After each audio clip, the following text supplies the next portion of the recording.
Everyone's heard of the Pacific Heights neighborhood in San Francisco, routinely one of the most expensive neighborhoods to live, with homes owned by celebrities and titans of tech and industry, with incredible parks, great walkability, and some of the best views money can buy in San Francisco. But it actually has a lesser-known little brother neighborhood directly to the south, with access to similar incredible amenities, great walkability, and its own share of beautiful homes, and the best part of it all, it is way less expensive. This is Austin.klar, your lawyer turned real estate agent in San Francisco, and I'm talking about the Lower Pacific Heights neighborhood. And in this video, I'm breaking down everything you need to know about Pacific Heights' lesser-known brother to the south, the Lower Pacific Heights area, what the lifestyle is like, what amenities are available, and why some people actually prefer to live in Lower Pac Heights than actual Pac Heights. And of course, I'll be telling you about what the home styles are like there and how much they cost. Let's get right to it with an overview of the neighborhood's location and what that means for weather and commutability. So where is Lower Pacific Heights? The neighborhood sits immediately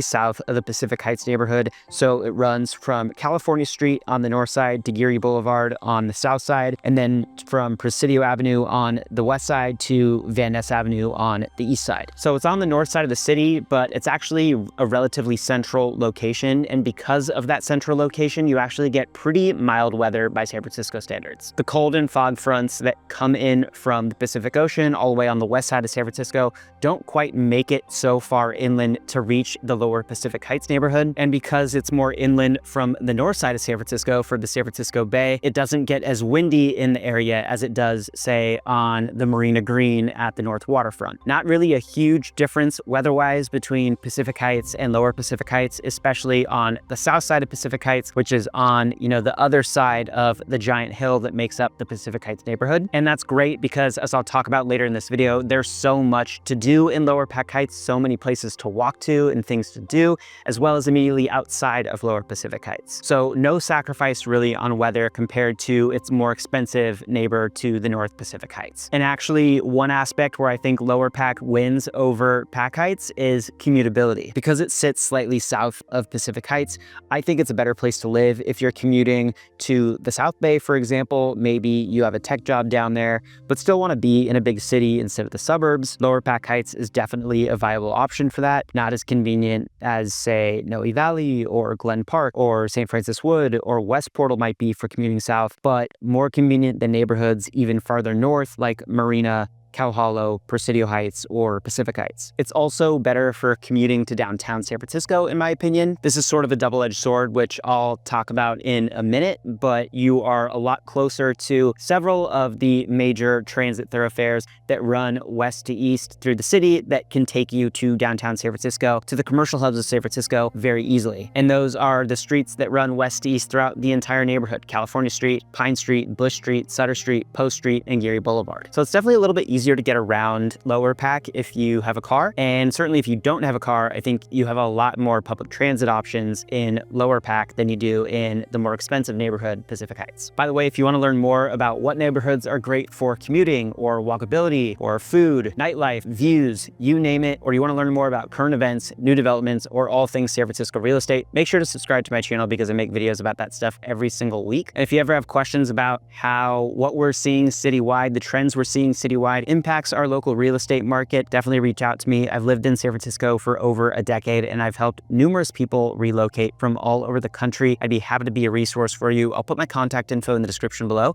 Reach out anytime. And now back to Lower Pac Heights, and I want to talk about that double-edged sword that I mentioned. So as I mentioned earlier, one of the main benefits of living in Lower Pac Heights is ease of access to the main transit corridors that run west to east through San Francisco. But the obvious downside of that is that you are in close proximity to a lot of street traffic and attendant noise. The streets that I mentioned, California Street, Pine Street, Bush Street, Sutter Street, Post Street, and Geary Boulevard, all of them are among the busiest streets in San Francisco, especially on the north side of San Francisco. So if you're living in Lower Pacific Heights, and this is the main reason why it's less expensive than Pac Heights, you're living in close proximity to a very heavily trafficked transit corridor, or if you're not directly on that transit corridor, you're on a side street that is, in between two of these major transit corridors. So you're on a side street between California and Pine, or Pine and Bush, for example. Now, obviously, living on a busier street like that isn't ideal,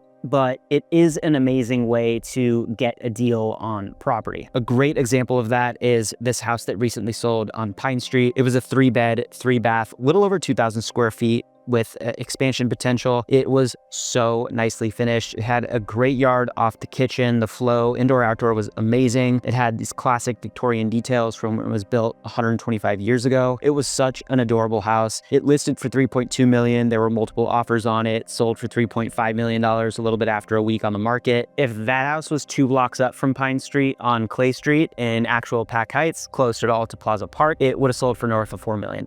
And even though it was on a busier street, it was actually really quiet and peaceful inside. You would never know that you were on Pine Street living in that house. The layout was optimal. The primary bedroom was on the back of the house. You couldn't even hear anything from the backyard, even though it was exposed to the outdoors. You would never know that you were living on a busy street. So just because you're on a busy street doesn't mean it feels like you're living on a busy street, and you still get that discount. The only real downside or practical downside of living on a street like that, all those busy streets, is pulling out of your driveway. Backing out of your driveway onto one of those busier roads can be a little bit of a pain.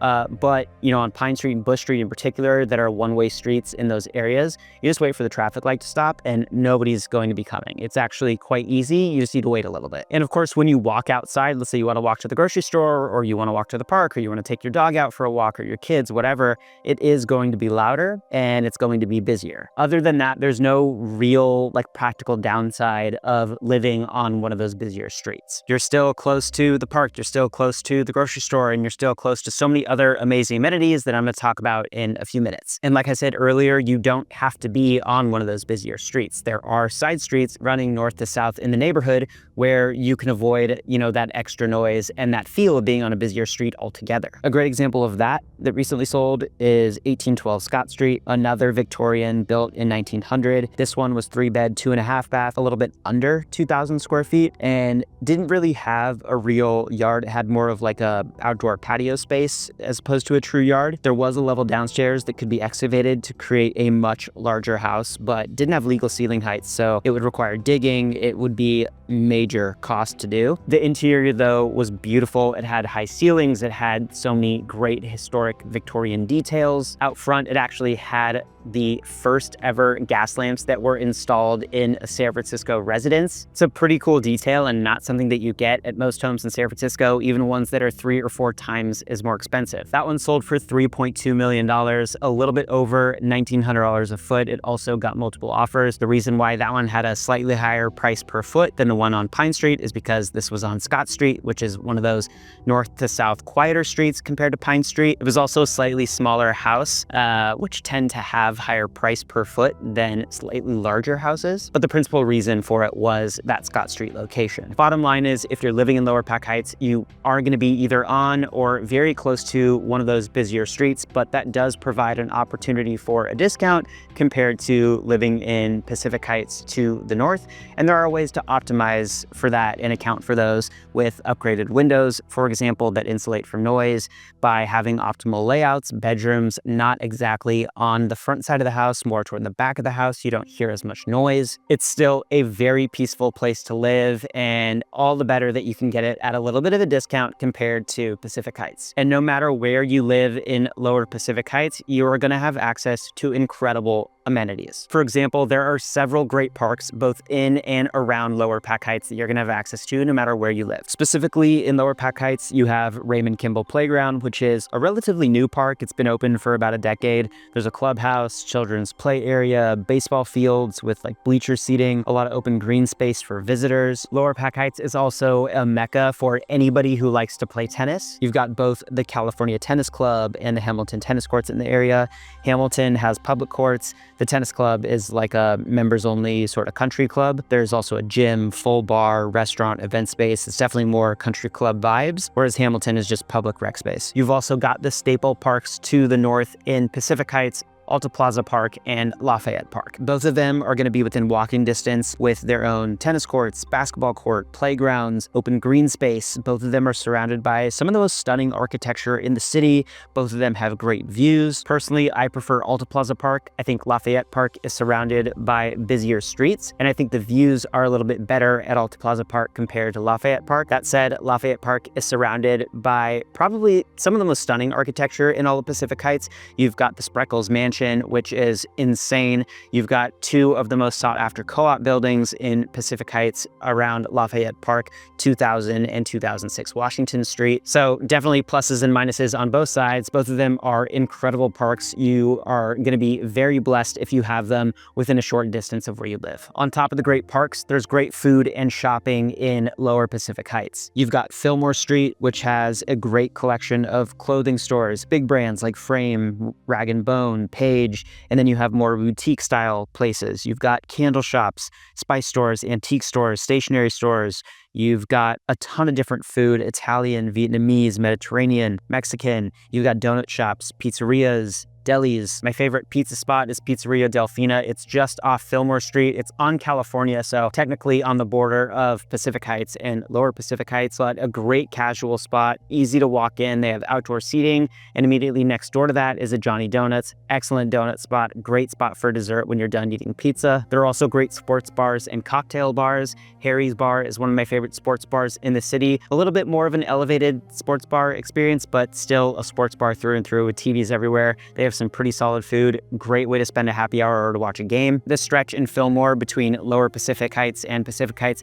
is actually undergoing a lot of change right now with what's being called the Upper Fillmore Revitalization Project. An investor group led by a native of the area through a nonprofit foundation purchased a lot of commercial real estate along the corridor, including the iconic Clay Theater and a ton of storefronts and restaurants. So there's a bit of tenant changeover right now and some empty storefronts that need to be filled. Overall, the goal is to revitalize retail presence and restaurant presence in the area. It has caused a little bit of uproar in the community because some longstanding businesses are being displaced to make way for new tenants. There's a lot of backstory to each of the various businesses that are being displaced. Don't need to get into it in this video, and can debate the merits of the project all day long. Not really the point. The point is the area is undergoing a lot of change, and I think we can all agree, whatever our position is regarding that specific project, that we need to do whatever we can to support local businesses and local restaurants, local stores in the area, and bring more foot traffic back to these areas. Sort of a tangent, but the long and short is a lot of stuff is available to you within walking distance, pretty much no matter where you live in Lower Pacific Heights on Fillmore Street. You're also close to a ton of food along Divisadero Street. You've got B Patisserie, which is one of the most renowned bakeries, pastry shops in the entire city, if not the country. You've got Routier, which is a great casual French restaurant. You've got the San Francisco Athletic Club on Divisadero Street, which is a great sports bar. They do trivia on Tuesdays. I've been many, many times. It's a lot of fun. You're also really close to Japantown, a huge mall with a ton of different food options and Japanese stores. The Kabuki Theater is there, which is the larger, multi-screen movie theater in the neighborhood. One of the best Indian restaurants in the city, Cobra, is right next to it. There's so much food and things to do at your disposal. You'll never be left bored living in Lower Pac Heights. If you live in Lower Pac Heights, you're also really conveniently located to several grocery stores. There's a Whole Foods on Franklin in California. There's a Molly Stone's on Fillmore in California. There are two supermarkets, Bryan's Market and Calmart at Laurel Village, which is right off California Street as well. There's a Trader Joe's off Geary Boulevard. Like I said, there's a ton of different, food stores like Japanese markets at the mall. There are also a ton of local and ethnic markets, Japanese markets, Indian markets, you name it, all scattered throughout the area. I promise you will not be short on food options if you live in Lower Pac. You're also not going to be short on stunning architecture. No, the houses are not as opulent as some of the homes in Pacific Heights, which can sometimes reach 10,000 square feet.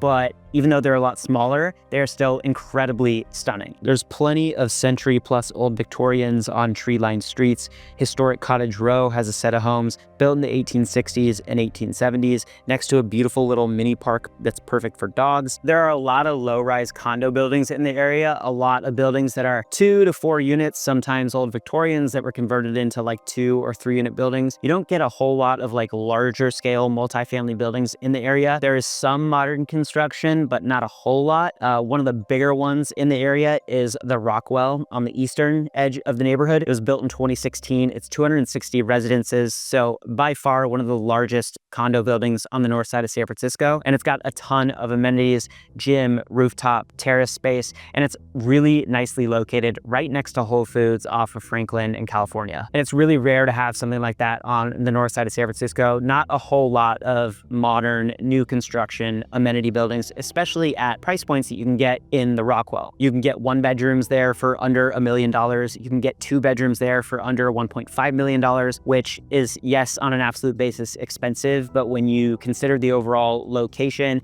on the north side of San Francisco, newer construction with the amenities, it's actually quite reasonable. If you want something newer construction in Pacific Heights proper, 2 bedrooms, you're gonna be looking at around $1.8 million, if not more. And for 1-bedrooms, you're gonna be looking at like $1.1 million or more. So definitely a lot less expensive at that building than in other, similar units in Pac Heights. And that's true for condos generally in the area. They're just less expensive. Condos in the area over the past year have sold for an average of $1.26 million, just over $1,000 a foot, compared to Pac Heights, where the average was about $2 million for condos and over $1,250 a foot. And the same trend holds true with single family. On average, about $2.9 million, a little over $1,300 a foot for single family homes in Lower Pac, compared to about $7.5 million and nearly $1,600 a foot in Pac Heights. Obviously, it can go higher than this on a perfect basis. I went over a couple examples of that. It can also go lower. Those are just averages, but generally speaking, substantially less expensive to live in Lower Pac Heights compared to Pac Heights. You're not going to get the views that you get in Pacific Heights because you're basically blocked by the giant hill that is Pacific Heights,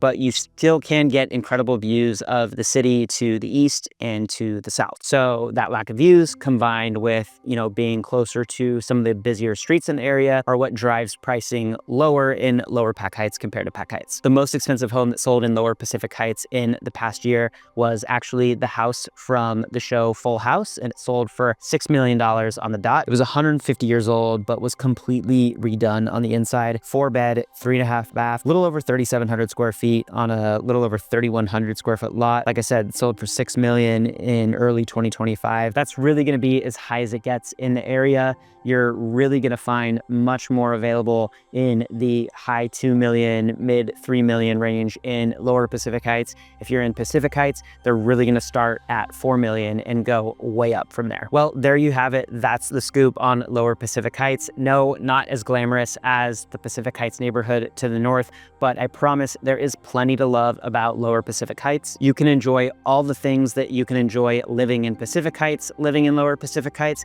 and you can do it at half the price, if not a greater discount. If you want to learn more about different San Francisco neighborhoods and what might be a good fit for you as you start your home search, reach out to me. I worked as a lawyer at one of the biggest law firms in the world before getting into real estate, and I've helped people relocate to San Francisco from all over the country. I'd be happy to be a resource for you. I'll put my contact info in the description below. Reach out anytime. And if you like videos like this about San Francisco neighborhoods, or you want to stay up to date on current events, new developments, and all things San Francisco real estate, make sure to subscribe to my channel because I make videos about that stuff every single week. And if you want to learn more about what neighborhoods might be a good fit for you based on different competing priorities, commuting, walkability, food, views, nightlife, those kinds of factors, I've got a separate video on that I'll link in the description below. Go check it out. I hope you enjoyed the video, and I'll see you in the next one.